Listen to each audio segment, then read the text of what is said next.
Blue Spectacles beer reviews, and I'm trying to do some more imported beers that I really like and I have really enjoyed, but I just haven't done reviews of. One of these that I'm gonna do right now is Saint Pauli Girl. I love Saint Pauli Girl. I think it's an awesome beer, but that's gonna be unbiased for the review. Gets the 2.87 on Beer Advocate out of 5. It says it's 5%. It's 5% alcohol by volume on the bottle, but however it says 4.9 on Beer Advocate, so I'm gonna guess it's 5% entirely. Brewed in strict accordance with the German purity law of 1516. Very interesting history behind that. It's owned by Constellation Brands. The St. Pauli Girl Brewery is owned by Constellation Brands, which is the same company that owns Beck's. So this is imported from Germany. I love real authentic German beers like this one. So let's go ahead and pour it in this glass here. A 6-pack here in Omaha, Nebraska is about I think $9. That's what it was. Yeah.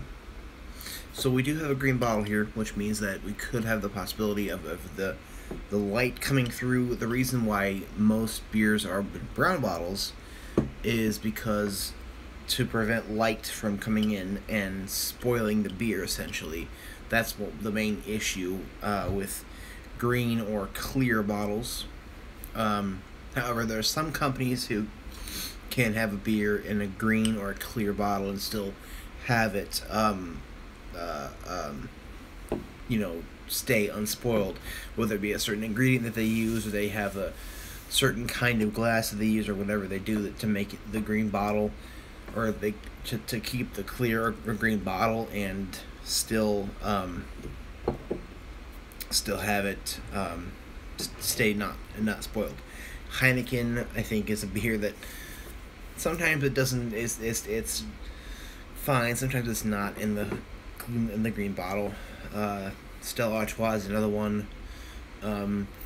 There's some Mexican brands like Sol or Corona that are in clear bottles. Not the Corona Familiar, but the Corona Extra, Corona Light. They're in clear bottles. Those seem to work out fine.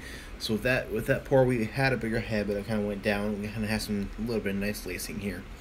Looks pretty frothy. The body is, of course, clear. We have a nice Euro Pale Lager going on here. So, very clear, golden, some bubbles going upward. Very nice looking. And it's that very classic. It's the very interesting sort of Euro Pale Lager smell, and that's sort of like there's hops going on, there's a biscuity malt going on, and those vary greatly. But that's kind of a basic, basic thing with Euro Pale Lagers. That there's a not too sweet biscuity malt, and there's some hops there too, and then there's a bit of that. Not the skunk, but the thing that's closest to that of a biscuity malt sort of going on. Smells really nice. Let's go ahead and dive in here. And I don't understand the low ratings of 2.67 on Beer Advocate. I think this beer already, I think it's an awesome beer, but still we're going to be unbiased.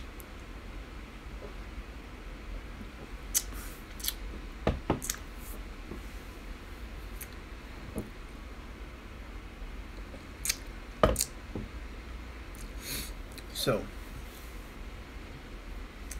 you have a lot of these Euro Pale Lagers, you're going to have a cleanness to it. A very clean thing happening.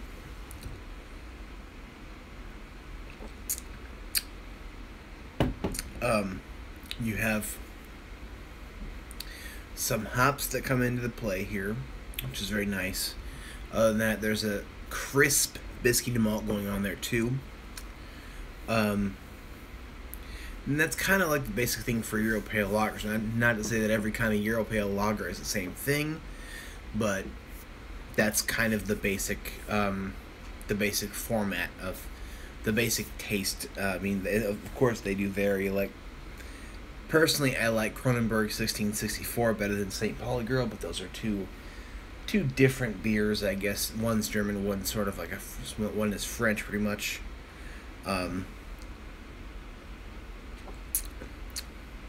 This is an authentic Euro Pale lager,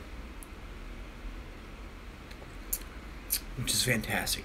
It's mostly clean. You do have a bit of the biscuity malt aftertaste.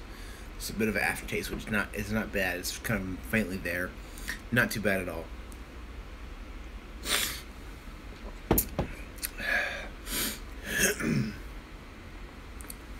Very nice. The feel is light medium, very nice. I don't see anything wrong with this beer. It's very crushable, very drinkable. It's a beer that I get every now and then. It's not my not it's not my go-to for, I guess, German beer. It's not really my go-to for that. I mean, I would say for German beer, I don't know. I have a couple different go-tos for that, but I don't know. I guess my go-to for German beer would be Spaten, but that's kind of it kind of varies. If I want like a regular, if I want something that's really as clean and delicious as St. Pauli Girl is, I will go for this. There's a friend of mine who just loves this beer. He thinks it's really awesome, and he drinks it somewhat frequently. He likes that maybe more than some other ones, I guess. As you can see, I'm almost taking care of this in this video. It's very drinkable, crushable, but this is, I think, is a solid A minus. I could argue it to be an A personally, but it's just really there's nothing wrong with it. I think it is a solid A. It's very clean. It's tasty. It's just really good. I think if you haven't tried St. Pauli Girl, let's say you're a regular Budweiser drinker and you're looking to branch out a little bit into maybe some imported beers, this is a good choice. This is a very good choice. I think that maybe probably Stella Artois would be another good choice. Kronenbourg is a really good choice. But this is a very general one. I think that I love the label, by the way, of that German lady. I do love that. It reminds me of when I went to a few Oktoberfest festivals that were here in Omaha. And you saw those girls carrying big, huge ones. Like in Germany, they don't have like mug size like this. They have big ones. Like on Oktoberfest, they give you big ones, like huge ones. And I really want to go to Germany one day. I would love that. But anyway, let me know your thoughts on the St. Pauli Girl. And thank you very much, and have a good day.